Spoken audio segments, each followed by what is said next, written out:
Hey everybody, this is Ken and we're in my garage. I'm working on the 46 Ford again, and I had a little problem with the front end where the front tire was too close to the rear of the fender. You may have seen that in one of the videos. And in fixing that, I had to jack the front end up to undo the suspension right, and I actually moved the leaf springs forward a little bit, and I'll show you that sometime. But what that did was that caused a problem back here, and I want to show that to you.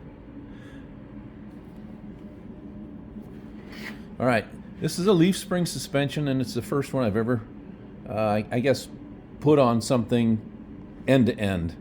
And I've got some really nice shock mounts here. These are Fords, and it's actually reversed. It would be up like this, but now it's back the other way. And it's got a little bit of a boomerang shackle here, which I really like. And right here is not too bad a place for it to be. I'd like this bolt to be a little bit further forward if this was the middle of suspension travel, but it's not right now. So what happened when I put a load up there, lifted the front end, and put a big load on this shock, was that this shackle came and swung like this. And it went past center. It actually went, this would be the center if this bolt lines up with this bolt, but it went past here and actually came all the way up and it hit the mount for the light. So that told me that I did not have my shackle geometry right. It should have been further forward. Right now there's no weight on it. The spring is fully bent, and it's sitting just with no weight on it. Once you put the weight on this comes up here, and once you lift the front end so there's more weight back here, it actually goes past center. Now we don't want that. Not on any bump. When we hit a bump, we don't want it to go past center. It'll stay there. We don't want it to do that at any time. So I have to move the front mount forward. So I've already unbolted it, and I'm not going to take the whole thing off and move it. I'm simply going to cut the plates off here and move this 1 inch over here, which will work. It'll straighten out my geometry and back. But the problem is there's a drive line already attached. You see that right there. So moving the rear end 1 inch forward would cause the drive line to bottom out in the transmission when it droops all the way down, because that's when the leaf spring has the most curve. It actually pulls the rear end forward a little bit, shoves that drive line in. When we get full compression, the drive line actually comes out a bit, and it's all right. We've got plenty of clearance for the up part. We just don't have any in that way.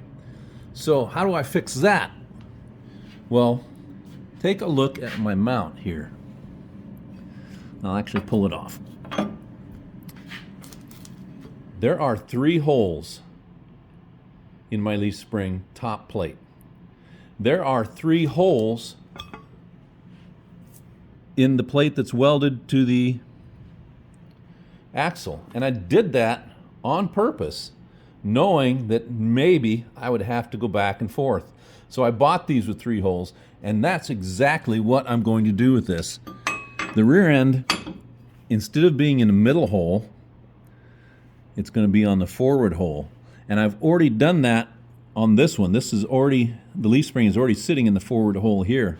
That moved my whole rear end back 1 full inch, giving me more driveline clearance in there in the transmission, allowing me to then move this forward 1 inch.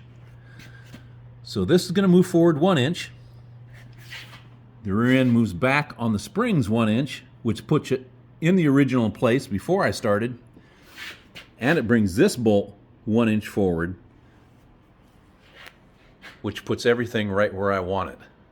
So I'll show it to you when I'm done. It's going to be a long, messy, loud process while I'm doing it, but I'll show you what I did and how I did it when I'm done. So stick around. Hey guys, this is Ken. We're in my garage. Previously I'd been moving some shackles to make the rear end suspension work the way it should, and I told you I'd show it to you, so let's get to it. All right, this is the front shackle on the leaf spring, tire, of course, bed, and what I did was I moved the whole assembly forward about 1 inch and 1/8 probably. So this bolt used to be over here a little bit, and What that did was then move the drive line forward, or the rear end forward, and the drive line forward, which I didn't want. So I was able to move the whole rear end back, and that was because both the rear end mount, the leaf spring mount on the axle, and this mount both have 3 sets of holes here. So this is the leaf spring center bolt. It's not always in the center, but this is where the rear end was centered before, and now you can see it is back 1 inch from where it was. So that moved the rear end back basically to where it was before I moved the spring forward.